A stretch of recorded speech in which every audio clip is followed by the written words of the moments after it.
Hi, I'm Jasmine with WTI, and I'm so excited because I just got the iPhone 13 Pro and I'm in love. My favorite feature about it is the camera. The camera is amazing.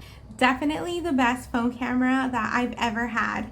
It is just really great quality, and I love that you have the option for a longer shutter speed so you can take really great pictures even at night without having to have a DSLR, which is so cool. One of the things I love about my iPhone too is the wallet app. You can have all your credit cards on here, as well as like your cards from like Panera and Starbucks, things like that. You can have concert tickets. You can even have your airplane flight boarding pass on here, which is so convenient as well.